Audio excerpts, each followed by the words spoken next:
Don't get caught up in the trap and trying to convince other people of your worth. Those who believe in themselves don't have to convince anybody of anything, because you have that innate drive inside of you that doesn't need validation from no one.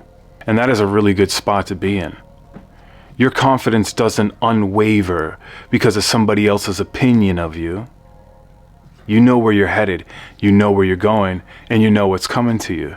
See, one of the biggest mistakes that people make is outsourcing their self-worth to other people. Huge mistake.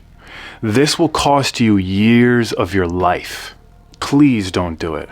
If this video found you, it found you for a reason. Stop letting other people, or stop allowing other people's opinions, or the thought of them having opinions of you, stop you from doing what you want to do.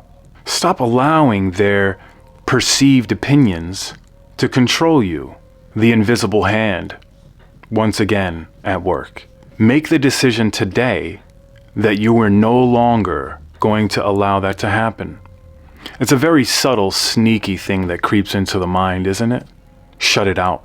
Another thing to understand, that it's okay to be hard on yourself. It's actually better to be hard on yourself than it is to be hard on others. If you're going to be hard on others, it takes a small coward to do that. It's easy to be hard on others. It's easy to criticize and critique other people.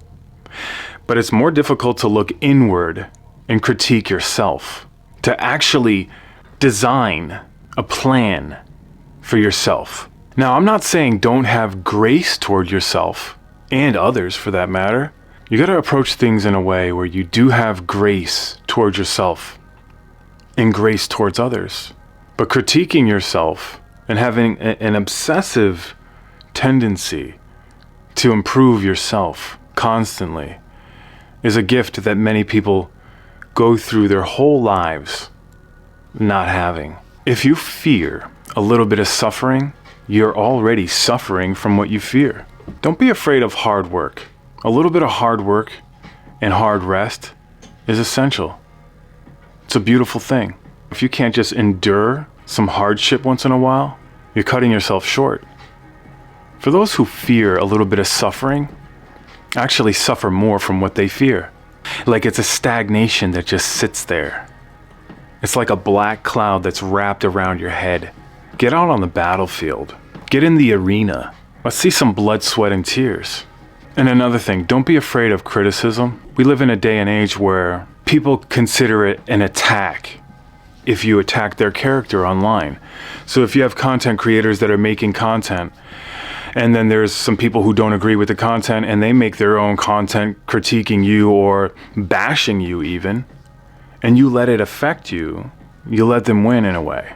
It should never really affect you that much. I think it's good to react responsibly to it, but letting it affect you to the point where it just throws you off course is not good.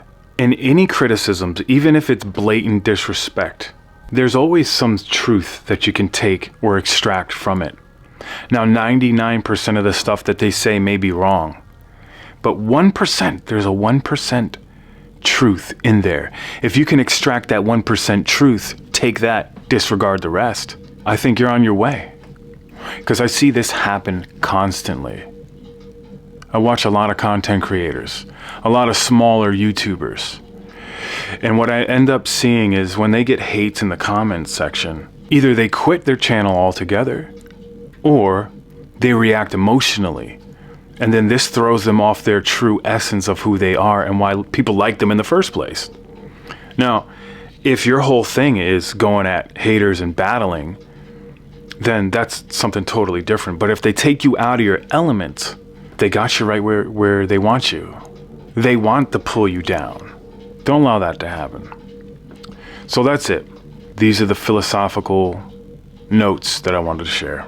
Take your time, be kind to yourself, have understanding, get to the next level. Peace, we out of here.